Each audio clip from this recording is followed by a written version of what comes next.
Hey guys, it's Jeremy again. Welcome back to Turn Pages. And I know it's been like almost like 6 months since I have been officially back on this channel, and I really apologize about that. But I thought I would come back and do the review I have promised literally 6 months ago to do.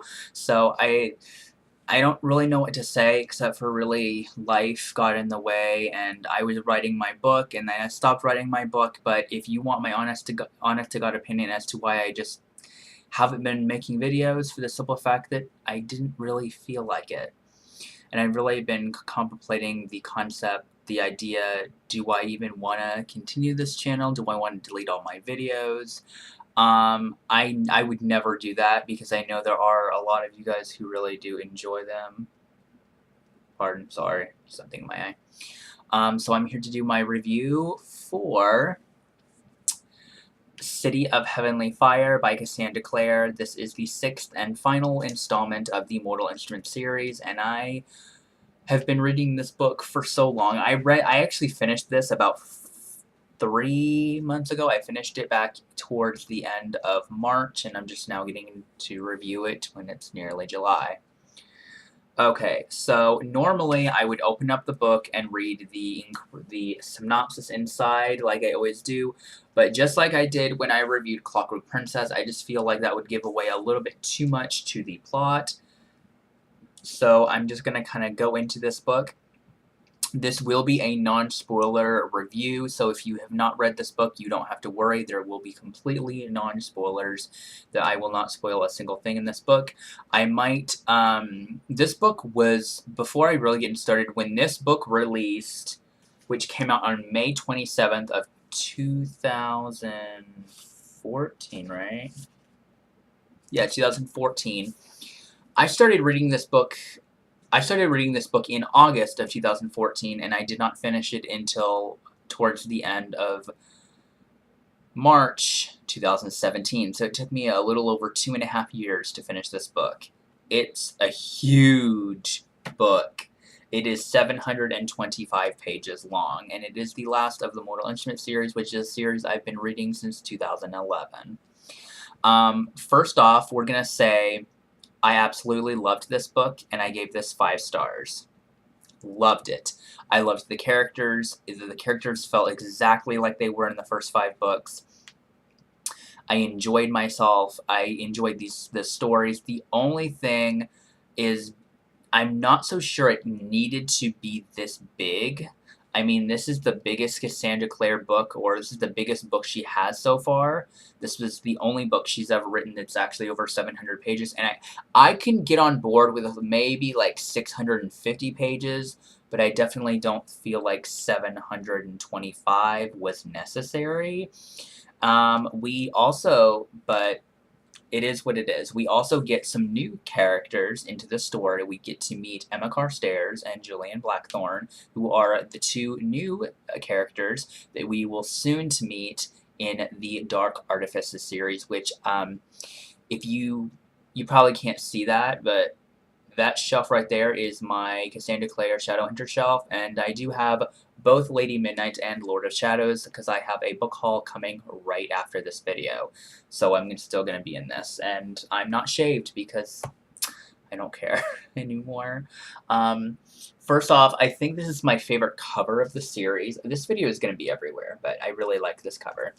So we're going to get into it. The book basically starts off right where the last one left off. They're all kind of back at the Institute. They're all trying to figure out what the frickin' hell Sebastian is doing now that he has his Infernal Cup, which is turning Shadowhunters into these demonic monsters. They have no essence of who they were. They're basically evil shadow hunters, and the world is screwed because Sebastian wants to burn the world. He hates these people, and I feel like I don't really understand why he does.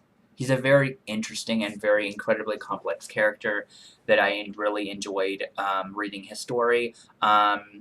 and so the characters are what they are. You know, Alec is still incredibly down at the beginning of the book because he, you know, it's been a few, it's been a little while since, you know, he broke up with Magnus, or since that relationship, you know, was split up, which killed me, by the way, killed me, because they're my favorite ship in this entire series, and I just super hardcore shipped them ever since City of Bones.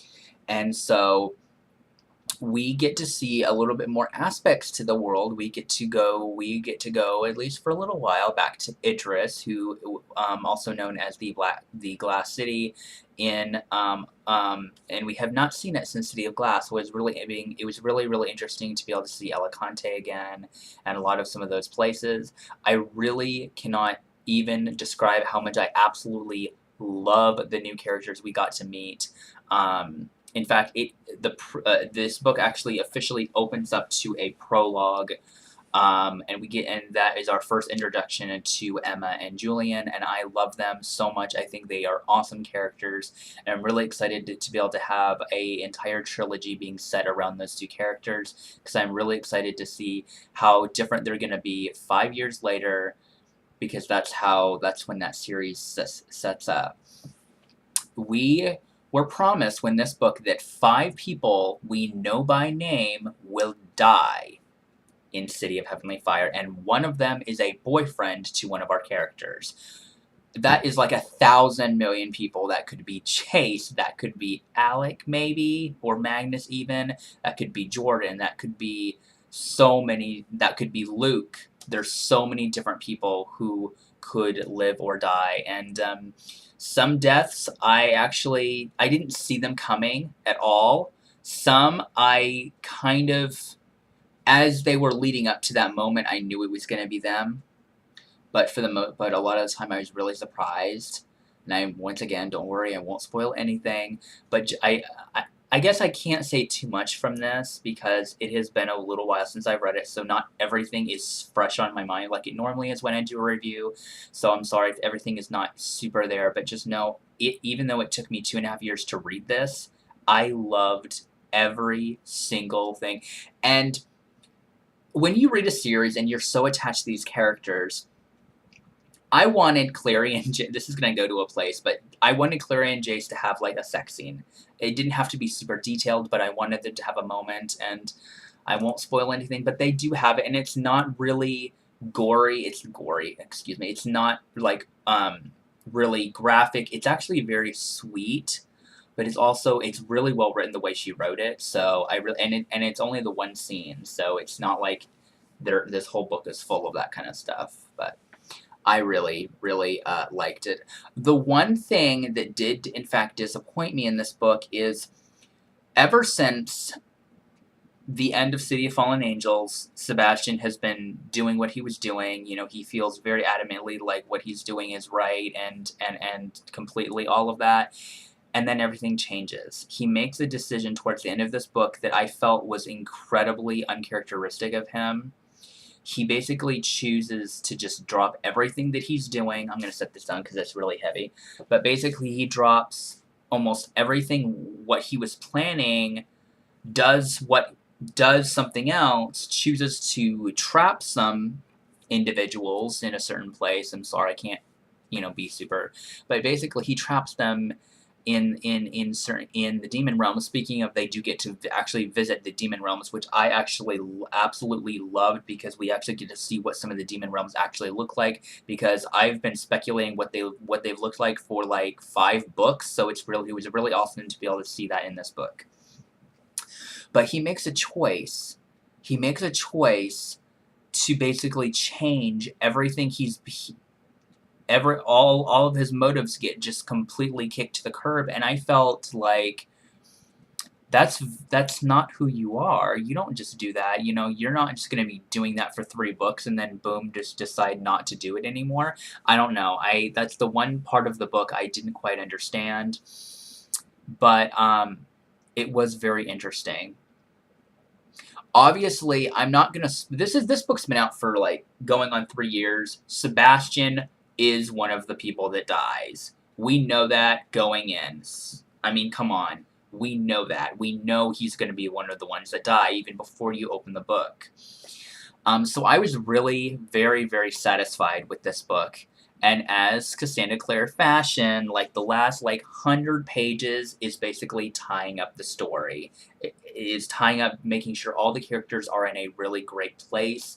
And she kind of did that the same thing with Clockwork Princess. The last 100 pages is nothing but tying it up, which I have no problem at all. I absolutely loved it because of the of Sebastian in Darkened Army. It made it very, very interesting during fighting scenes, and it was very apparent to you can't look at these people as your family because they're not your family anymore. Those people are dead. They're nothing but hollow vessels at this point that has just been possessed by evil, essentially. Not really in that sense. I've been watching too much Supernatural, I guess, but uh, it was very apparent to not be so trying to get through to that person you're fighting, saying, this is not you. You're not going to be able to do that.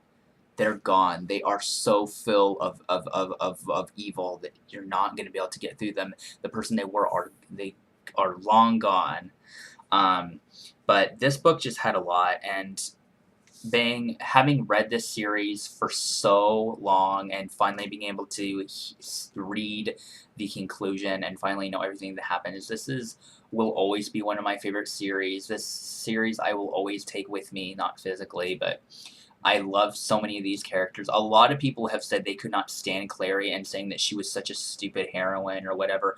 I had no problem with Clary. I think she was just a great character, and my biggest ship in here did meet some wonderful things. My wonderful Malik ship actually survived, and sorry, spoilers a little bit, but basically Magnus and Alec do get back together in this book, and it made me smile for so much of it.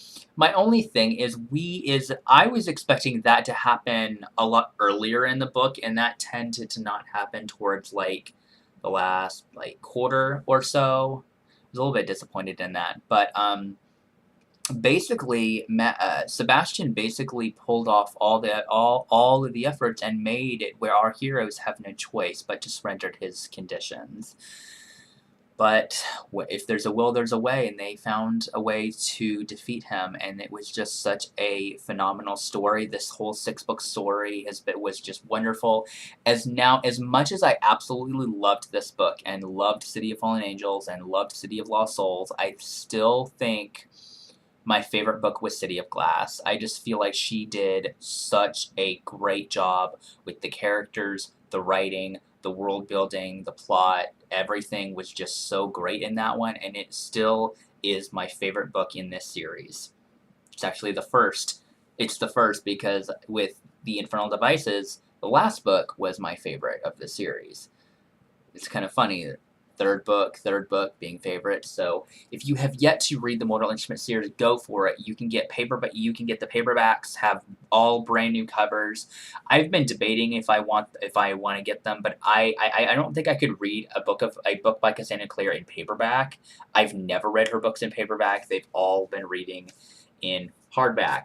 My only issue is that I don't think Simon & Schuster know what they're like. I don't think that they're a very good publisher when it comes to hardcover, because I really took very good care of it, and it's pretty